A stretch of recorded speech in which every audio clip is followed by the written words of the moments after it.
do profeta Jonas, ainda no Antigo Testamento. Jonas no capítulo 1, nós vamos ler do versículo 1 até o versículo 3. É uma passagem até que conhecida, mas Deus tem algo maravilhoso para a minha vida e para a tua vida. Amém?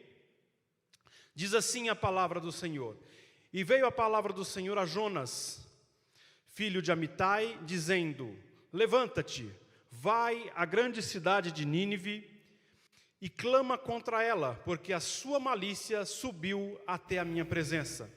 Porém Jonas se levantou para fugir da presença do Senhor, para Tarsis. E descendo a Jope, achou um navio que ia para Tarsis.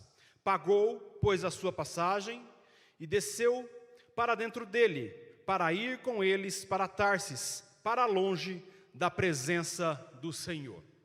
Oremos ao Senhor. Papai, nós te glorificamos, ó Pai, pela tua presença nesse lugar, pela tua presença nos lares de cada um que abriu a oportunidade para que nós possamos nessa manhã trazer a palavra e para que o teu Espírito Santo de Deus possa falar aos corações que nos ouvem nessa manhã. Nós te agradecemos, ó Pai, sim, pela tua misericórdia, pela tua bondade para conosco, para com a tua igreja, que está com as portas abertas, pela vida de cada uma das pessoas que nos ouvem, que precisam ouvir da tua palavra. Senhor, que nós não venhamos a fugir, e que os nossos ouvidos não se distraiam em ouvir, entender, em compreender a tua palavra que tu tens para nós nessa manhã. É o que nós te pedimos em o nome de Jesus. Amém. Os irmãos que aqui estão podem se assentar. E eu peço a você que está aí na sua casa, a você que talvez esteja ouvindo esse vídeo em outra data, que não seja hoje, 12 de julho de 2020, que você não se distraia. Será rápido a mensagem, mas será uma mensagem de Deus ao seu coração. Amém?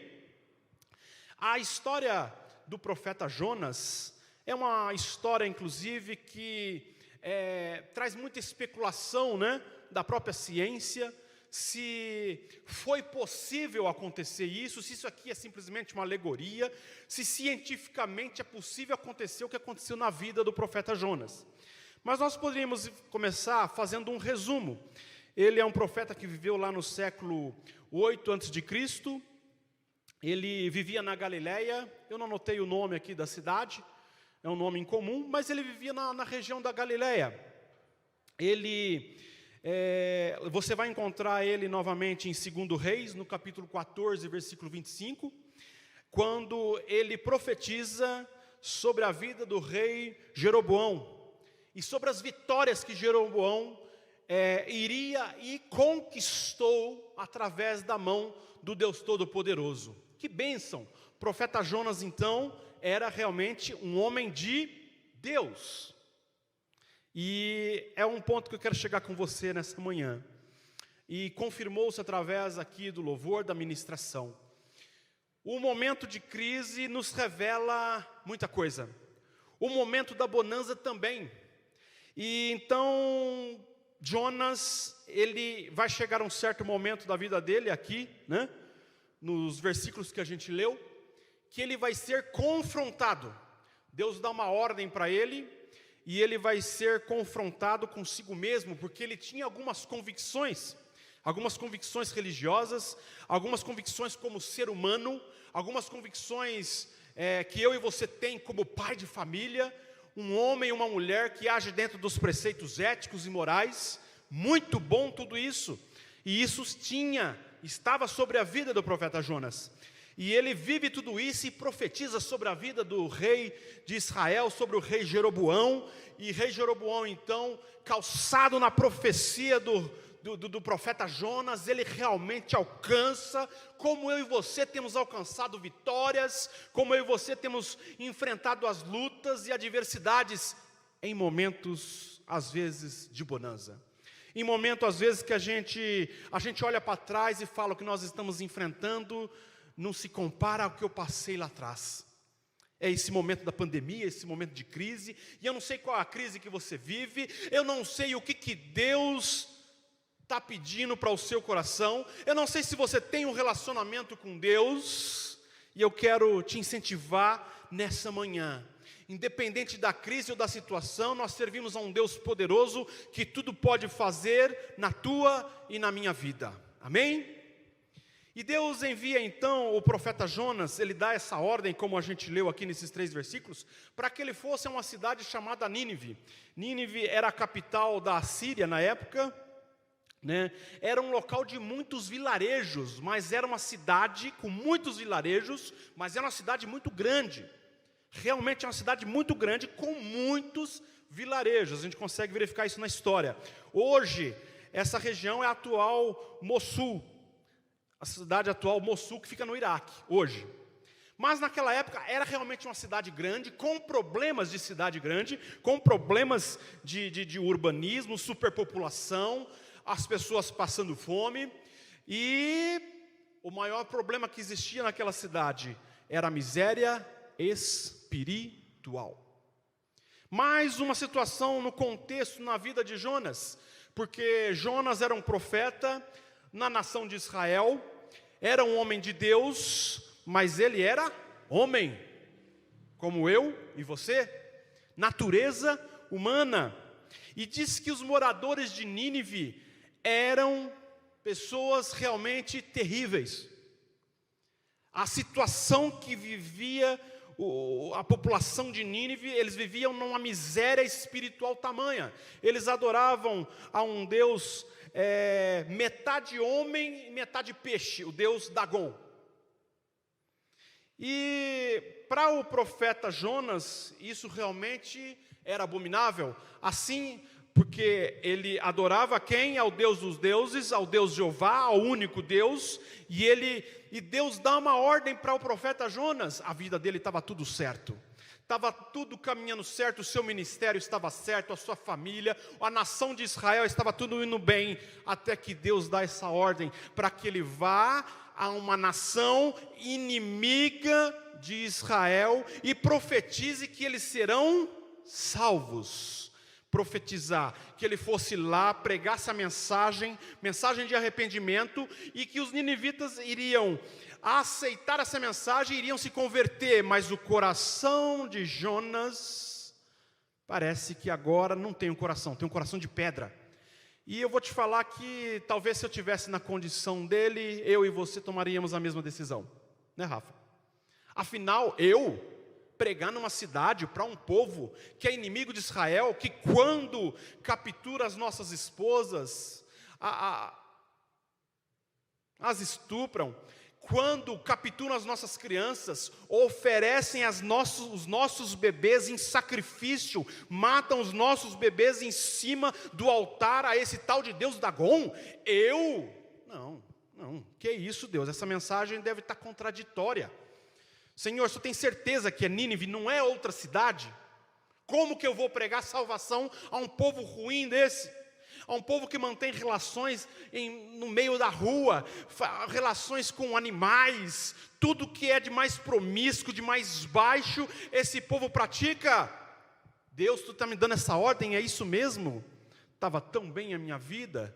Talvez eu e você estejamos nessa situação, estava tudo certo, olha, a tua família, olha, a tua igreja, o teu emprego, estava tudo certo, mas chegou um momento de crise, e a primeira crise que o profeta Jonas enfrenta então, é a crise da própria identidade espiritual.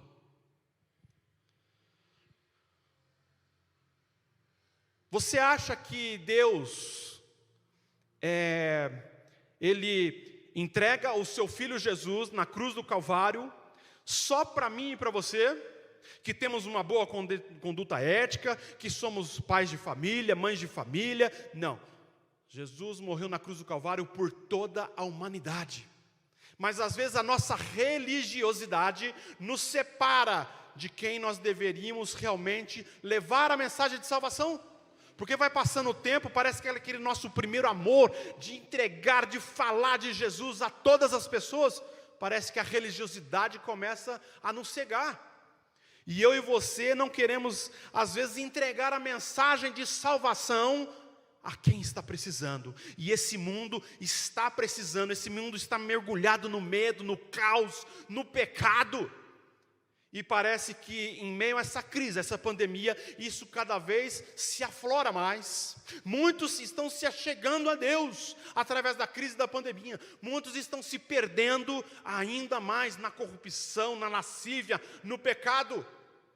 O profeta Jonas, o profeta Evandro, não sei qual é o seu nome, Rafaela, não sei qual é o seu nome, qual é a posição que você vai tomar? A de religioso, assim como o profeta Jonas, homem de Deus, mas ele toma essa posição.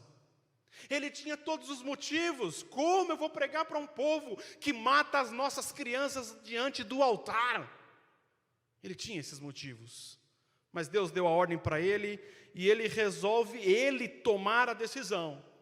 Ele toma um caminho contrário, desce até Jope, paga a sua passagem ali do navio e vai em direção a Tarsis, né? Então ali começa um outro tipo de quarentena na vida de Jonas. É uma quarentena que às vezes nós damos causa. Talvez a que você esteja vivendo você não deu causa, mas a palavra de Deus nos diz nessa noite, nessa manhã, que o navio, né, estava em alto mar, quer dizer tempestade. Eu não sei que tipo de tempestade você está vivendo. A tripulação desesperada. Aqui nós não seguimos o capítulo todo, mas se você ler o capítulo todo, do capítulo 1 do livro do profeta Jonas, você vai entender isso. Acontece uma grande tempestade, a tripulação desesperada e começa a jogar tudo ao mar. Não sei se tinham mantimentos, provavelmente tinham mantimentos, que carga que eles estavam carregando para ir até a cidade de Tarsis, não sei, mas a tempestade era demais e começaram a lançar fora toda a carga, que pudesse aliviar o navio, para que de alguma maneira eles pudessem sobreviver. E Jonas, já em quarentena, dormindo tranquilamente no porão. O que o Espírito Santo de Deus nos revela? Que eu e você, muitas das vezes, em meio ao caos, em meio à tempestade, é muito mais fácil eu e você nos esconder nos nossos porões. No seu porão espiritual, no seu porão moral, no seu porão, não sei, aonde você quer chegar se escondendo de Deus, sendo que de Deus ninguém consegue se esconder. Os olhos de Deus estão sobre todo lugar, diz o salmista. E então Jonas toma essa posição. Você quer saber? Já estou aqui no navio, Tarsis é a minha parada, vou dormir, né? Ele estava na verdade fugindo do próprio Deus, fugindo da sua responsabilidade como profeta, né? Porque Deus te chamou como profeta, como homem de Deus, como mulher de Deus, nos momentos de bonança, mas nos momentos de crise também. Porque nos momentos de crise nós vamos enfrentar os impossíveis, as dificuldades. Deus está conosco, amém? Glórias a Deus. Então ele se vê então escondido. Eu e você conseguimos nos esconder de Deus? Você aí, meu querido, consegue se esconder do pastor? Consegue, mas de Deus não. E eu vou dizer para você nessa manhã, não se esconda do pastor, procure o pastor. Você que está passando essa dificuldade em meio à quarentena, procure, não deixe de estar engajado junto à igreja. Não se permita ser roubado pelo diabo. Não se permita ter sobre a sua mente algumas caraminholas que Satanás está disseminando. A igreja não parou, a igreja continua triunfante. Milagres estão acontecendo para quem está atento à voz de Deus. A igreja parece que está fechada, não podemos fazer os cultos ainda publicamente com todos, toda essa questão do distanciamento. Para Deus isso não quer dizer nada. Tem igrejas perseguidas pelo mundo, tem pelo menos 40 países ao redor do mundo. Não é a nossa realidade, a realidade da igreja brasileira. Tem 40 países no mundo em que não existe igreja aberta, não existe 4 paredes. A igreja são as famílias, os salvos reunidos nos lares, muitos deles escondidos, muitos deles morrendo todos os dias, todas as semanas. Se você não sabe disso, a igreja perseguida existe na face da terra. E eu vou te dizer um número que você vai falar: não, Ricardo, você deve estar equivocado. Mas esse número existe. E pelo menos mais de 100 mil cristãos, 100 mil cristãos são mortos todo mês ao redor do mundo. Mas a imprensa não vai noticiar isso aí. Não vai. Mas as agências missionárias têm esses números. Poderia falar para você de Nigéria, poderia falar de muitos países que têm o domínio muçulmano. A China é um país que tem esse domínio e cristãos morrem metralhados todas as semanas. Muito bem. Voltando na mensagem, Jonas estava fugindo de Deus. Não fuja da presença de Deus. Tome uma posição. Olha, Ricardo, não está sendo fácil, então vamos, como diz os homens de honra aqui na igreja, no Ministério dos Homens de Honra, ombro a ombro. Venha conosco toda quinta-feira. Não se afaste, não fuja de Deus. Se você fugir da presença de Deus, você acha que as coisas vão melhorar ou piorar? A situação para o profeta Jonas começa a ficar, num linguajar bem chulo, começa a ficar preta agora. E é uma decisão que ele tomou. Mas Deus continua com ele, porque a palavra de Deus, ela não pode mentir-se, Ela não pode mentir. Mesmo eu e você, em alguns momentos de fraqueza, sendo infiéis para com Deus, Deus permanece fiel para conosco, Raul. Deus é tremendo. Deus é tremendo, Deus é espetacular. Eu amo esse Deus. Como diz o profeta, o apóstolo Paulo, não me tem palavras o suficientes para eu elogiar a esse Deus, para eu exaltar a esse Deus. Realmente, a minha mente ela é limitada, olha, realmente sou limitado para adorar a Deus. Então, sabe o que eu e você temos que fazer realmente? Realmente entregar o nosso coração, a nossa adoração, a nossa vida, a nossa família, os nossos problemas na mão de Deus. Ele se agrada disso, sabia? Ele se agrada.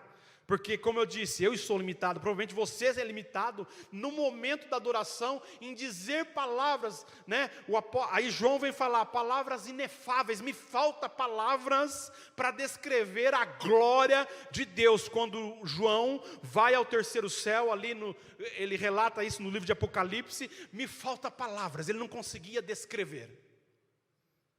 Tamanha a maravilha e a glória de Deus. E esse é o Deus ao qual nós servimos, querido. Amém? Então nós podemos ver ali no capítulo 1, no versículo 8, uma crise de identidade. Literalmente, e ele ali é confrontado pelos homens e não por Deus. Porque no versículo 8 do capítulo 1, quando o comandante do navio acha então Jonas, escondido no porão, acorda Jonas, eu não sei se deu uns tabefes nele, o que foi, mas eu acho que provavelmente foi essa, a situação. Então, levam Jonas para o alto ali do navio e começam o interrogatório. Viu? Qual é a ocupação? O que você faz? O que você faz da vida? Viu? Eu quero saber. Ali a crise de identidade pessoal dele é aflorada. Em momentos de crise, a nossa identidade será revelada. No momento da bonança, é mais fácil eu e você, às vezes, inclusive, manter a nossa falsa identidade. Mas no momento de crise, isso vai vir à tona, isso vai florescer, porque você será confrontado. No momento da bonança, fica fácil. No momento da bonança, eu posso estar aqui muito bem, elegante, pregando de terno, mas isso não quer dizer que eu sou salvo. Querido, qual é a sua verdadeira identidade? Ricardo, eu não entendi. A sua identidade é filho de Deus. Você realmente se sente filho de Deus? Você tem convicção que o seu nome está escrito no livro da vida? Você realmente é servo de Deus? Ou é somente o seu terno que louva a Deus? Ou realmente a sua religiosidade que diz louvar a Deus? Religiosidade não quer dizer nada para Deus. Deus quer realmente a sua vida por completo. Deus quer realmente o seu caráter transformado, a sua vida transformada de pecador para santo diante de Deus, homem e mulher santificada diante de Deus. Mas o profeta Jonas não era nada disso. Não era homem de Deus, não era um homem santo de Deus. Ele não profetizava, não pregava, não acontecia. Tudo isso pode acontecer conosco. Realmente, eu pregar, eu profetizar, eu fazer a obra, eu continuar vindo nos cultos, ajudando no ministério. Querido, tudo isso é importante diante de Deus, mas o mais importante é salvação, convicção que um dia eu herdarei os céus, convicção que um dia você estará conosco, com Deus nos céus, amém? O fato de a gente servirmos ao ministério, de você estar na igreja, de você render as suas mãos a Deus, render a sua vida, isso é fruto da tua salvação. Fruto. O ladrão da cruz não teve tempo para demonstrar nada disso. Ele não tinha carteirinha de membro, ele não foi batizado, ele não era batizado no Espírito Santo, ele foi salvo ali por Jesus. Jesus não exigiu nada disso dele. Jesus não exigiu religiosidade do ladrão que estava ao lado dele ali na cruz do Calvário. Jesus não exige a sua religiosidade, ao contrário, Ele te diz nessa manhã, viu, afasta de ti a religiosidade e entrega o teu coração a Deus verdadeiramente, amém? Então os homens ali confrontam ele, viu, que ocupação é tua? Como quem diz, você não é profeta? Eles não sabiam que Jonas era profeta, mas já foram logo questionando, viu? O cara está dormindo aí, tranquilo, o negócio pegando, a crise complicada aqui em cima, você dormindo, que ocupação é a tua? De onde você vem? Né? Qual é a tua terra? Viu? Qual é o teu povo? E o Espírito Santo de Deus te pergunta nessa manhã, viu? Tu está se afastando da igreja só porque é um momento de quarentena. Você consegue lembrar qual que é o teu povo? Teu povo realmente é o Eloy Chaves, a Nazareno do Eloy Chaves. Qual é a tua terra? Você precisa lembrar que a tua terra não é a terra. Nós somos cidadãos dos céus. Você precisa se lembrar disso. Não se afaste dos caminhos do Senhor. Qual é a tua terra? Você é cidadão do céu.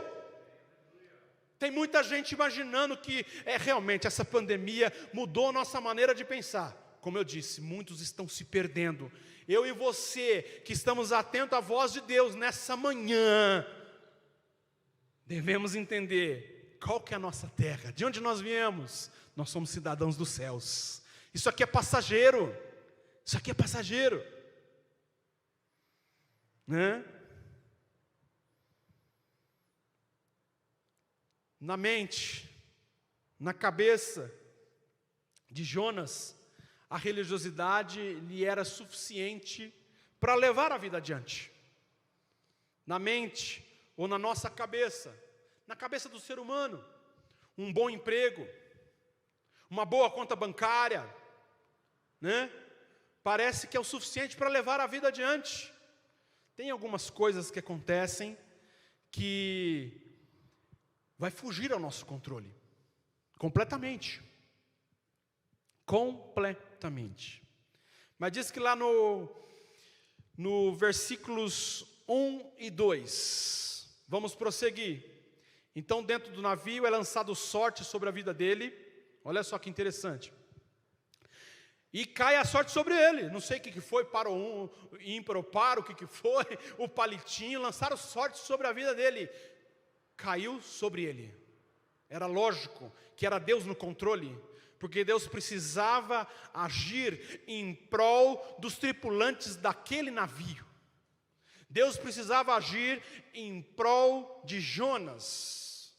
Mas parece que Deus foi cruel nessa situação aí. Parece que Deus não está contribuindo para com Jonas. Afinal, ele é escolhido para quê? Para ser lançado no mar, em meio à tempestade? Parece que Deus não está colaborando.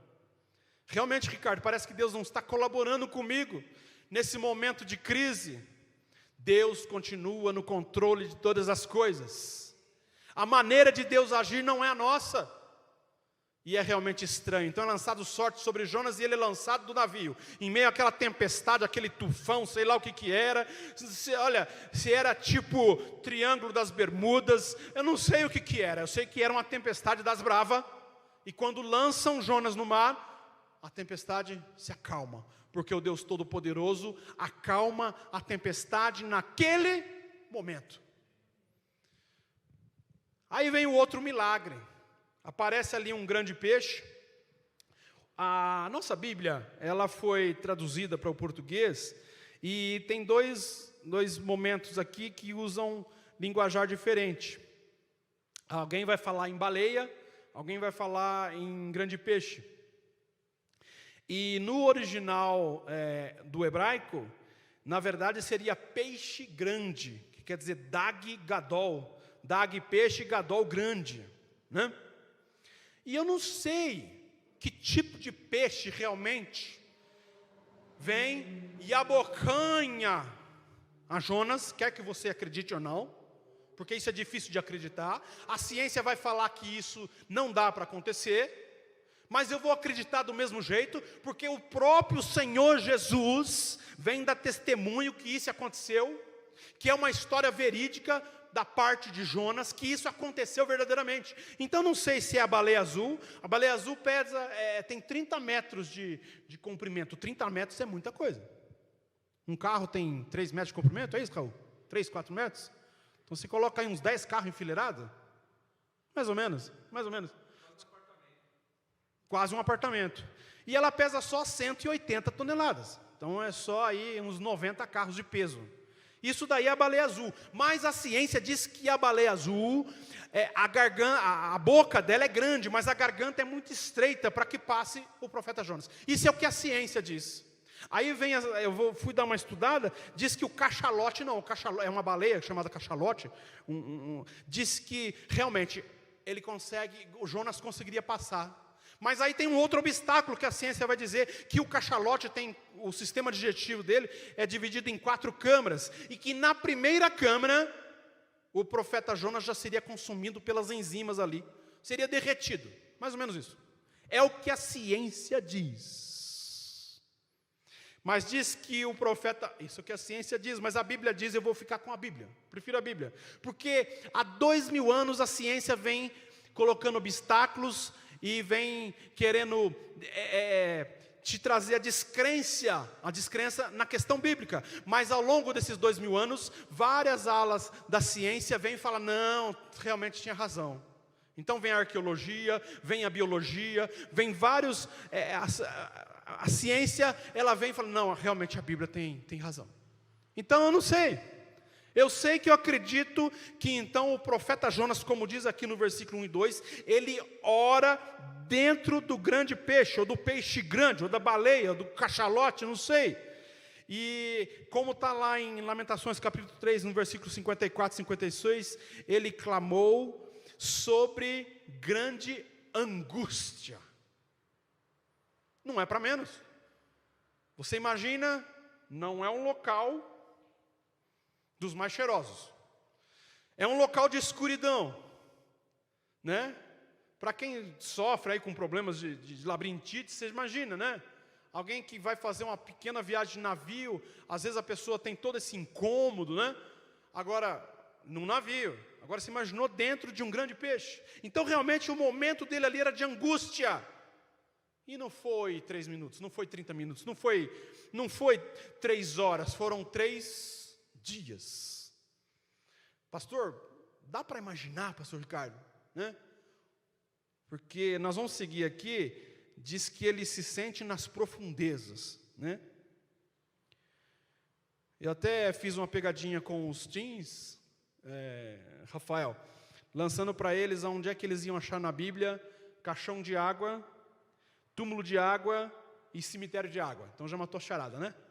Caixão de água, túmulo de água e cemitério de água. Matou a charada aí no profeta Jonas. Ele estava realmente no momento de angústia. No versículo 3 ao versículo 6, nós vamos entender que ele estava, eu vou usar esse termo, e depois eu vou mudar. Ele estava pagando o preço da sua desobediência.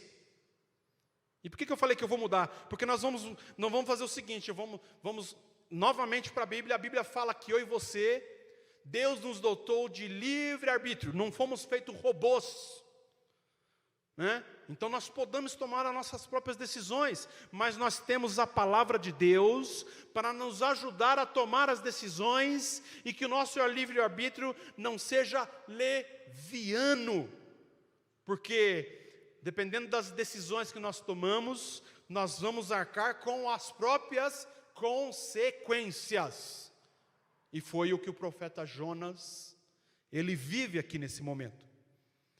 Então eu poderia usar o termo pagar pelo preço da desobediência, mas posso ser um pouco mais brando. Olha, você tem livre-arbítrio, agora você vai arcar com as consequências da decisão do teu livre-arbítrio. É muito simples, né? Eu posso simplesmente pegar o meu carro e dirigi-lo a 250 por hora. Livre-arbítrio. Livre-arbítrio, na Bandeirantes, uma empresa, aqui ó, rodovia segura, 250. Eu vou arcar com as consequências dos meus atos. Sofrer um grave acidente, destruir o meu carro, matar outras pessoas, consequência do meu livre-arbítrio. A pessoa leva uma vida promíscua, de prostituição e por aí vai. Qual que é a consequência? Mais cedo ou mais tarde, doenças, um HIV que vai levar ela à morte. Consequências do seu próprio livre-arbítrio. As decisões que você tomar, você tem que entender que haverá consequências. E aí eu vou entrar agora na questão do pecado. Quando você estiver em dúvida, será que eu cometo esse pecado? Não, é muito simples. Se você sabe que você vai se arrepender, por que você vai tomar essa decisão? Não toma essa decisão. Fica com a Bíblia, fica em santidade. Deus quer de mim e de você santidade, Ele não quer religiosidade. Salmo 139, versículo 7, diz assim: para onde fugirão da tua face? Eu não consigo fugir da face do Senhor. Eu posso viver uma vida mentirosa diante da minha esposa, talvez. Eu poderia viver uma vida mentirosa diante da minha família, poderia viver uma vida mentirosa diante da igreja, mas da face do Senhor eu não escapo. Você não escapa da face do Senhor. E entenda que Deus não é um homem rabugento, um velho rabugento que está lá nos céus com um tridente disposto a te matar, não é isso. Ao contrário, o Deus Todo-Poderoso é um Deus de amor, que entregou o Filho dele na cruz do Calvário, por mim e por você. Mas Ele é santo e quer que nós sejamos santos também. Quando Jesus morre na cruz do Calvário, Ele morre sem pecado algum. Nós precisamos viver uma vida de santidade. Deus está em todo lugar. Em meio àquela situação de crise ali do profeta Jonas, Deus se mostrou o Deus do impossível, amém? Seguindo aqui versículo 7, versículo 8. Ele se lembra do Senhor. É necessário nos momentos de crise a gente se lembrar do Senhor? Claro. Nos momentos de crise é quando mais a gente se lembra de Deus. Nós que temos conhecimento da palavra de Deus. Nos momentos de crise é quando mais a gente se apega a Deus. Interessante que eu não sei o que tipo de situação que você vive, mas muitas das vezes isso está sendo para o nosso próprio crescimento espiritual. Isso está sendo para o nosso próprio, para que nós possamos ser modelados e nos deixar ser modelados o nosso caráter. Olha, ainda no versículo 8, eu tenho convicção que Deus ouve as suas orações. Ricardo, eu tenho orado tão pouco. Então, Deus tem te ouvido pouco. Ricardo, eu tenho orado muito.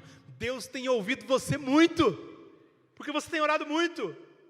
Deus tem escutado no momento certo, Ele vai entender. A Bíblia diz que a nossa oração, se nós estivermos com o coração sincero, ela subirá ao coração de Deus como um incenso agradável, como um incenso suave. Que gostoso, né? Como é bom Deus ouvir as nossas orações e entender que o nosso coração está puro, está sem segundas intenções, e Ele consegue sentir isso como aroma agradável, como incenso suave nas narinas deles, na narina dele. Hebreus capítulo 4, versículo 16 diz assim: cheguemos, pois, com confiança ao trono da graça, para que possamos alcançar misericórdia e achar graça, a fim de sermos ajudados em tempo oportuno. Vou repetir: cheguemos, pois, com confiança. Hebreus capítulo 4, versículo 16. Cheguemos, pois, com confiança ao trono da graça, para que possamos alcançar misericórdia e achar graça, a fim de sermos ajudados em tempo oportuno. Eu quero finalizar já a mensagem, e eu poderia fazer um resumo desse versículo então de Hebreus aqui. Confiança. Confiança é com quem? Com Deus ou comigo, com você? É eu e você. Porque pede para que nós chegamos, pois, com confiança. Está pedindo para que nós chegamos com fé. Você que está com a fé abalada, faça como o apóstolo Tiago nos instrui. Peça ao Espírito Santo de Deus para que Ele acrescente fé ao seu coração. Mas isso é comigo e com você. Muito bem. Misericórdia, né?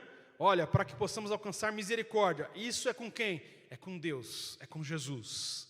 E a misericórdia dele se renova sobre a tua vida nessa manhã, porque você tem a oportunidade de ouvir essa pregação. O Espírito Santo diz para você que tem jeito, que vai dar certo, que continue perseverando. Deus tem os seus modos de trabalhar, e eles não são convencionais, não é o nosso modo, não é somente na força do nosso braço, não, é tudo no sobrenatural, porque é Deus.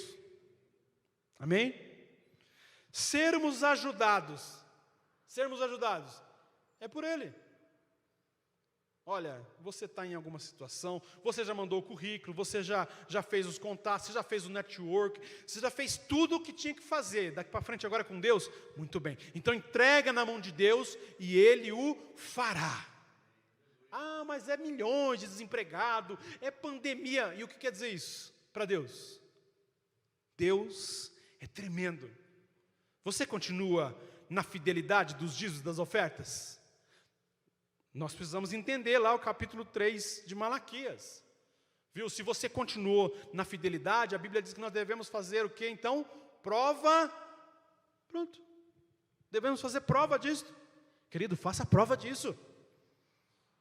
Agora, se você não esteve em fidelidade para com Deus, passe a partir de hoje. Passe a partir de agora. Voltemos aqui. Confiança, misericórdia da parte de Deus. Aqui diz que nós devemos buscar o trono da graça. É com Deus ou é com a gente? Não, é conosco. Vivemos o tempo da graça. Nós temos acesso a isso. De que forma? Olha, com o coração sincero, com o coração quebrantado. Ricardo, estou em pecado. Peça perdão dos seus pecados e continue e comece agora a buscar a Deus. Realmente buscar de coração. Isso é comigo e com você. Graça é com Deus. Seremos ajudados, final do versículo. Seremos ajudados por quem? Por Deus. O melhor projeto é o projeto de Deus. A minha vontade, a tua vontade, mesmo você pedindo o que é correto, pedindo o que é sensato, olha, é moral, é lícito, está tudo correto. A melhor vontade é a vontade de Deus para mim e para a tua vida. Escuta o que eu estou te falando. Eu falo isso como testemunho, né? A vontade de Deus é boa, é perfeita, é agradável. Então a vontade dele é melhor do que a minha. Mesmo que estejamos tudo certo, pedindo tudo certo, a vontade dele ainda é melhor. Diz para finalizar o versículo, ele vai nos atender no tempo oportuno. Tempo oportuno? Sim, o tempo oportuno é o tempo de Deus, e o tempo de Deus é o melhor tempo. Podemos fazer um paralelo, né? Meu filho de 5 anos me pediu um videogame essa semana. Eu falei, não é para você. Talvez você ache que é para o seu filho. Na minha concepção, não é. Eu vou dar um videogame para ele quando ele estiver um pouquinho mais crescido. Agora não. 5 anos não. Porque é o meu conceito de pai. Deus, é o nosso Pai Todo-Poderoso, sabe o que é o melhor para você. A vontade dele é boa, perfeita e agradável. Ele também sabe o tempo de entregar essa bênção que você tanto pede. Se ele fizer antes, capaz que você peca. Se ele entregar antes, você peca. Mas Deus vai me dar algo e eu vou pecar através disso. Se você não tiver maturidade para receber, ele vai ter que aguardar um pouquinho. Não posso dar o videogame para o meu filho? Posso. Mas é o tempo correto? Não. Não é o tempo correto. Não é.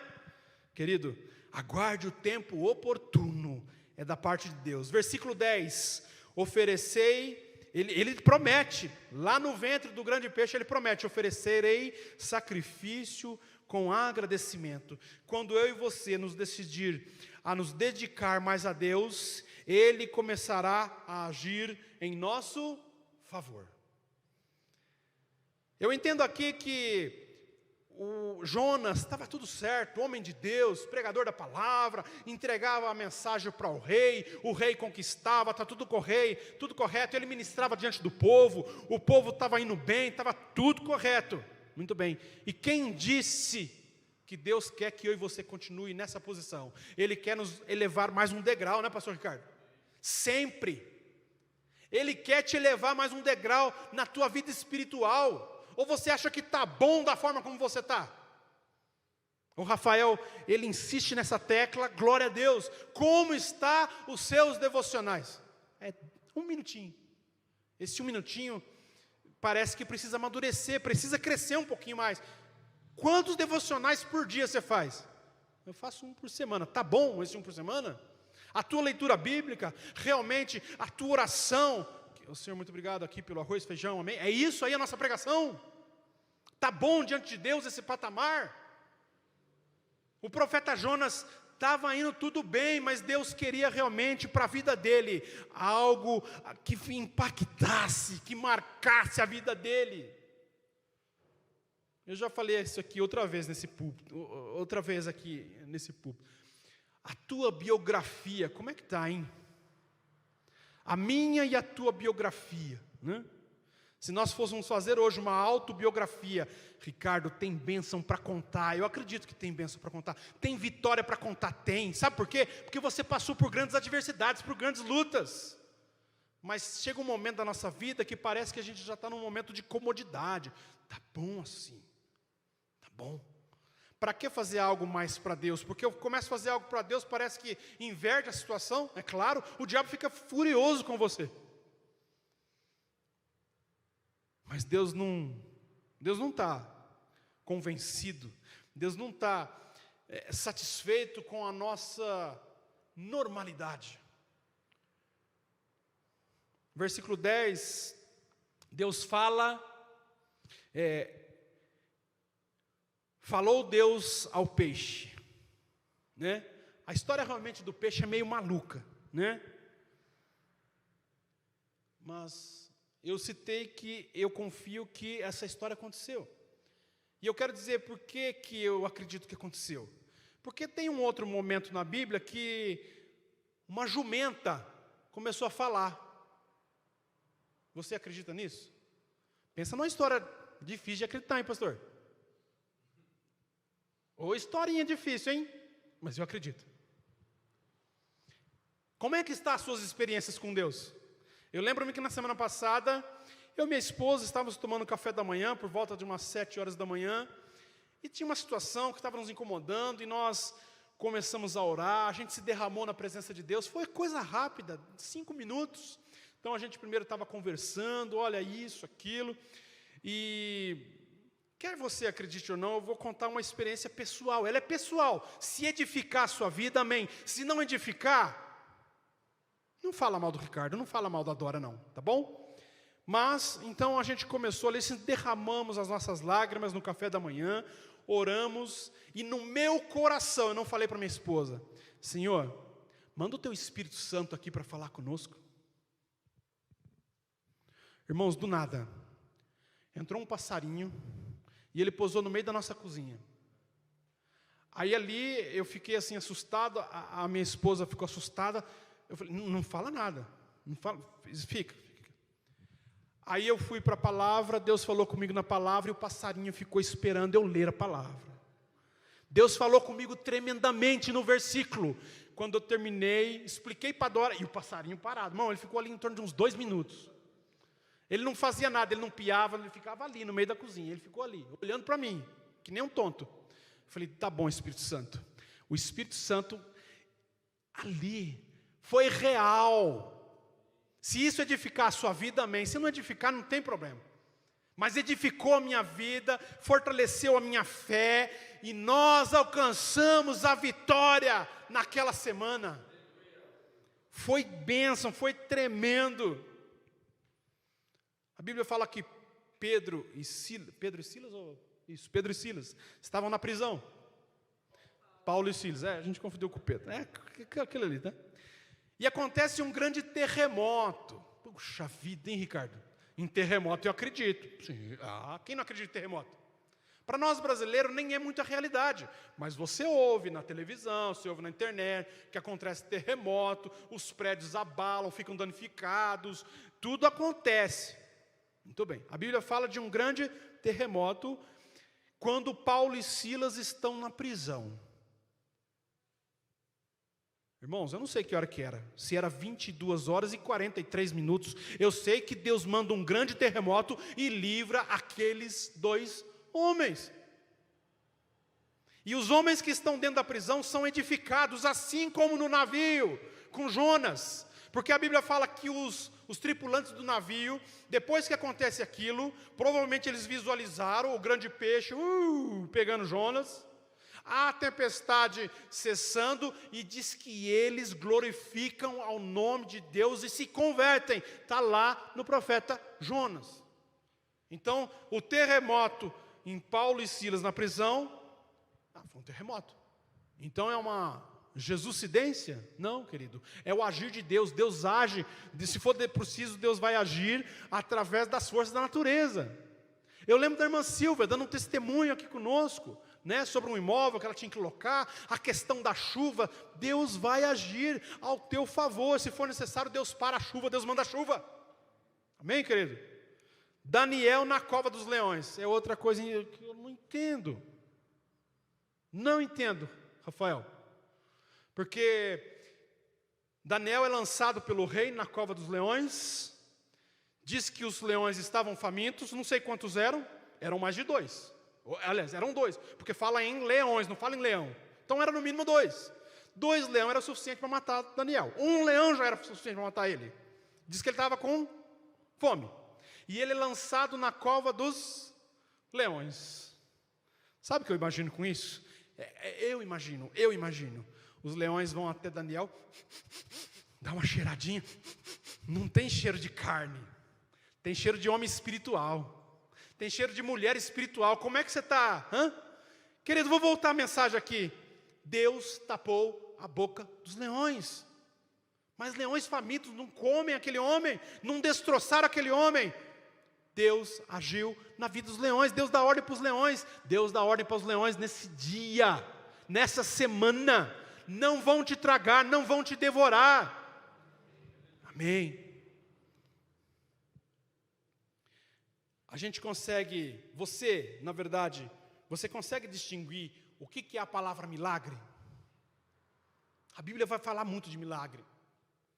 Na vida de Jesus, na vida do apóstolo Paulo, na vida de Pedro, de João, a gente não vai ver milagre, a gente vai ver dom de maravilhas. Dom de maravilhas é um negócio assim que não dá para conceber. Mas Deus faz. Deus faz. Impossível, a gente vê isso aqui nessa passagem do profeta Jonas. Como estão as suas experiências? Que tipo de experiência você tem vivido com Deus?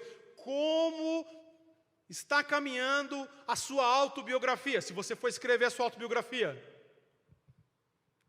Ricardo, está raso. Deus não quer isso para nós. Deus quer muito mais. Deus quer que você viva com Ele experiências extraordinárias. Ah, Ricardo, mas você deu esse testemunho de uma coisa tão simples do passarinho lá na sua cozinha. Querido, isso edificou tremendamente a minha vida, a vida da minha esposa. Então está na hora de você começar a buscar as experiências para você, experiências com Deus. Até quando você vai ficar, olha, realmente, Daniel na cova dos leões, aquela irmã profetizou, falou, deu testemunho. Querido, Deus quer ouvir você testemunhando, você vitorioso, você vencendo os leões, você vencendo em Cristo Jesus. Não fica... Quando eu vejo alguém testemunhar, eu quero que aquilo acrescente a minha fé. Mas eu não posso ficar na expectativa do milagre dos outros, não. Eu vivo a expectativa do milagre de Deus na minha vida, eu preciso viver isso. Porque eu oro todos os dias, Senhor, me acrescenta a minha fé. Eu preciso de fé. Sabe por quê? Porque a maneira da gente agradar a Deus é através da fé. A Bíblia fala que sem fé é impossível agradar a Deus. Você entende? Milagre, maravilha, impossível, está tudo isso ligado à fé.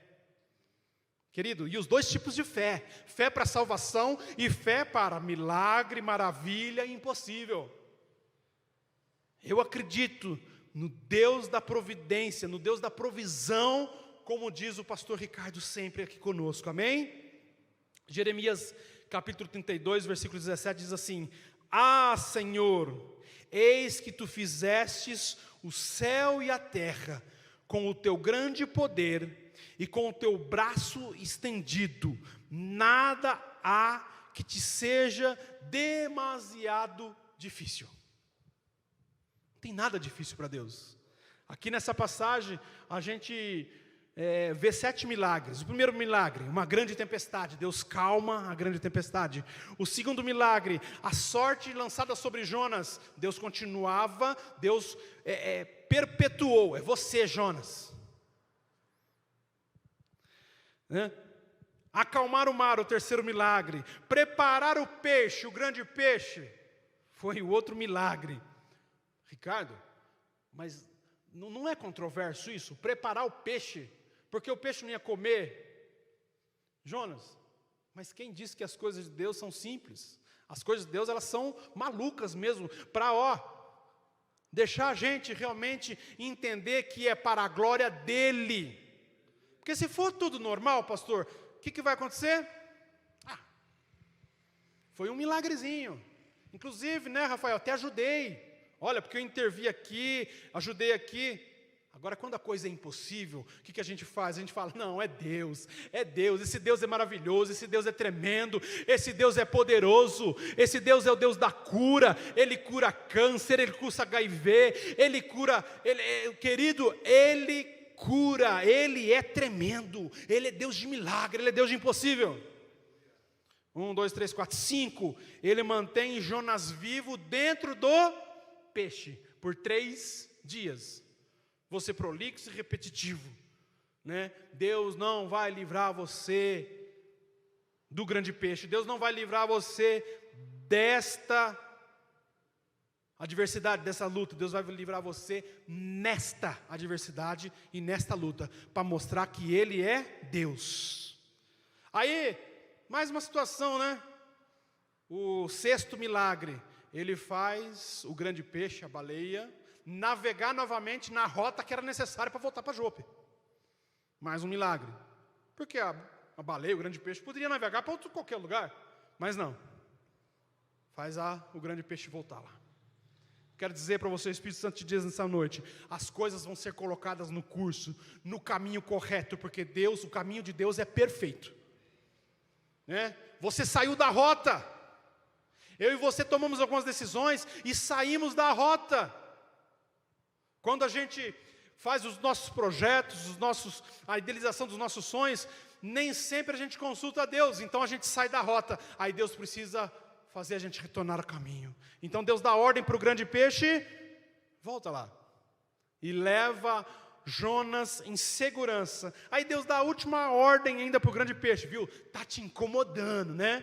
O profeta está aí dentro, está te incomodando, então vomita ele aí na praia. Olha, queria eu ter uma máquina do tempo, né? Para ver a cena do profeta Jonas ali na praia. Eu consigo imaginar, pastor, como ele agradeceu, como ele rendeu-se. Eu não sei se ele se ajoelhou, eu sei que provavelmente ele deu muito glória a Deus. Ele deu: Senhor, Tu és tremendo, Tu me guardaste lá dentro do peixe fértil, escuro, e estou eu aqui, nessa praia agora, dando glória a Deus, e aleluia, vivo, intacto. Porque a Bíblia fala que ele chegou intacto. A Bíblia não fala que ele chegou com um problema de pele. Eu acho que ele chegou meio enrugado, né? Molhadinho. Querido, Deus quer, nessa manhã, que você entenda que Ele é Deus. Essa pandemia, essa crise, eu não sei o que você está sofrendo. Olha, tem tanta gente sofrendo com a desilusão, né? Diz que o índice de divórcios cresceram porque as pessoas estão em meio à pandemia. Querido, eu estou vivendo um outro momento. Eu estou trabalhando no home office, então estou vivendo um outro momento. Não é de divórcio, não. É de amor, de carinho, é de choro, como aconteceu na semana passada, juntos na presença de Deus. Querido, Deus pode fazer, restaurar o seu casamento. Deus pode fazer, porque Ele é tremendo e Ele é Deus. Amém? Vou passar a mensagem para o pastor. Agradeço aqui a oportunidade. Aplauda ao Senhor, vocês estão aqui. E dê glória a Deus aí na sua casa, em nome de Jesus. Aleluia. Glória a Deus. Amém, irmãos. Te convido a nós estarmos orando por essa palavra agora. A palavra de Deus realmente deve gerar fé em nossos corações. E eu te convido, porque às vezes nós estamos realmente no ventre de um peixe, porque nós nos colocamos lá, como foi o caso de Jonas. As nossas atitudes nos levam para essa situação. Outras armadilhas do inimigo nos levam também. Outras pessoas nos colocam também muitas vezes. Então às vezes são situações que nós criamos, são situações que o inimigo nos conduz, são situações que pessoas nos levam, que nós não temos até nenhuma responsabilidade. Nós vamos orar agora. Eu quero dizer que não importa. Se você se sente realmente em alguma área da tua vida, sabe, fora do lugar que você deveria estar, por qualquer um desses motivos nós vamos orar agora. Ou se você conhece alguém que também está fora do lugar que deveria estar, porque o ventre do peixe não era o lugar de Jonas. Então ele estava fora do lugar que ele deveria estar. E já para nós orarmos, irmãos, sabe, o que eu acho tremendo é que Jonas, no lugar que ele estava, sem esperança nenhuma, dentro no ventre de um peixe, lá no fundo do mar. E diz isso a palavra, que Jonas levantou um clamor a Deus. Quer dizer, não importa a situação, Deus ouve. Jonas estava num lugar que eu imagino que nem sinal de Wi-Fi pegava lá. Não tinha nem como pedir socorro, né? Nem o Wi-Fi chegava onde ele estava. Se fosse nos dias de hoje, né? Eu lembrei daquele vídeo que o Rafael passou ontem na nossa live, onde uma das cenas, né, que era ali a bateria de um celular, e ela estava lá no 100%, ela chega ali no 1%, quer dizer, 1%, e você fala, olha, já vai desligar, tem que mandar essa última mensagem, já vai desligar, sabe aquele momento ali que você, né, naquele 1%, e de repente, Deus se faz presença naquela analogia, e tudo volta como deveria. Então quer dizer, mesmo no ventre de um peixe, ainda há esperança. Mesmo com 1% de bateria, ainda há esperança. Basta você continuar crendo, porque Jonas podia falar, aqui agora não tem mais jeito, vou sentar e esperar a morte. Ele sabia, eu creio num Deus, que haja o que houver, ainda tem esperança. Então nessa manhã nós vamos orar, empenhando nossa fé nisso. Pai, nós queremos clamar a Ti agora, porque nós cremos, Senhor, que o Senhor é o Deus do impossível.